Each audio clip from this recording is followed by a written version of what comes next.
एक छोटा सा गांव था रामगढ़। वहां के लोग मेहनती थे। सुबह किसान खेतों में जाते और बच्चे स्कूल। लेकिन आजकल गांव के कई लड़के खेलकूद छोड़कर मोबाइल में व्यस्त रहने लगे थे। उसी गांव का एक लड़का अर्जुन कई साल शहर में नौकरी करने के बाद वापस लौटा। यही रास्ते, वही खेत, सब कुछ वैसा ही है, लेकिन गांव के लोगों के चेहरे पहले जैसे क्यों नहीं लग रहे? तभी उसका बचपन का दोस्त रघु उसे दिखाई दिया। अरे अर्जुन, तू सच में वापस आ गया? हाँ भाई, लेकिन लगता है गांव काफी बदल गया है। बदल तो गया है। पहले बच्चे मैदान में मिलते थे, अब मोबाइल में मिलते हैं। अर्जुन चौपाल की तरफ बढ़ा। वहाँ कुछ लड़के मोबाइल में डूबे हुए थे। क्या बात है? कोई खेल नहीं, कोई दौड़ नहीं? भैया, मोबाइल में सब मिल जाता है। मैदान में क्या रखा है? मैदान में ताकत बनती है, दोस्त बनते हैं। लेकिन अब किसी का मन नहीं करता।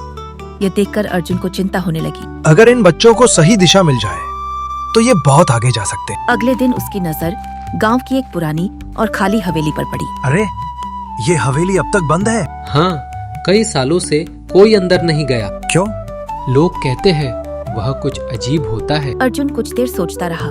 मैं यहाँ गांव का पहला जिम बनाऊंगा। ये सुनते ही पूरा गांव हंसने लगा। जिम हमारे गांव में? यहाँ लोग खेतों में काम करके ही मजबूत हो जाते हैं। शहर से आया है, इसलिए शहर वाली बातें कर रहा है। मजाक उड़ाओ या साथ दो, मैं जिम जरूर बनाऊं। देखते हैं कितने दिन चलता है। लेकिन अर्जुन ने किसी की बात नहीं सुनी। उसने हवेली की सफाई शुरू कर दी। भैया, सच में जिम बनेगा?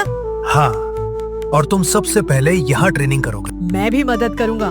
धीरे धीरे कुछ बच्चे भी उसके साथ जुड़ गए। दिन रात मेहनत के बाद हवेली एक शानदार जिम में बदल गई। लेकिन जिम खुलने से पहले ही एक रहस्यमयी घटना होने लगी। हर रात हवेली के अंदर से भारी चीजें उठाने जैसी आवाजें आने लगी।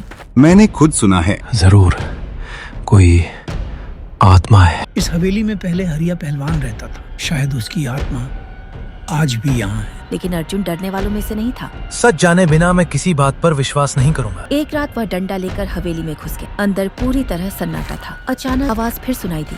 वह धीरे धीरे आवाज की तरफ बढ़ा और फिर जो उसने देखा, उसे देखकर वह हैरान रह गया। एक बूढ़ा आदमी भारी वजन उठा रहा था। आप कौन है? मेरा नाम हरिया पहलवान है। हरिया पहलवान? हाँ बेटा, 30 साल पहले मैंने इसी गांव में अखाड़ा बनाया था। मेरा सपना था कि गांव के बच्चे मजबूत बने, लेकिन धीरे धीरे लोगों ने अखाड़ा छोड़ दिया। फिर मेरा सपना भी अधूरा रह गया। हरिया की आंखें नम हो गई। मैं इसे पूरा करूंगा। क्या सच में? हाँ, मैं वादा करता हूँ। अगले दिन अर्जुन ने पूरे गांव को बुलाया। उसने हरिया पहलवान की पूरी कहानी सबको सुनाई। धीरे धीरे गांव के लड़के जिम आने लगे। सुबह और शाम जिम बच्चों से भरने लगा। भैया, आज मैं 10 पुशअप कर गया। और मैं कल से दौड़ भी लगाऊंगा।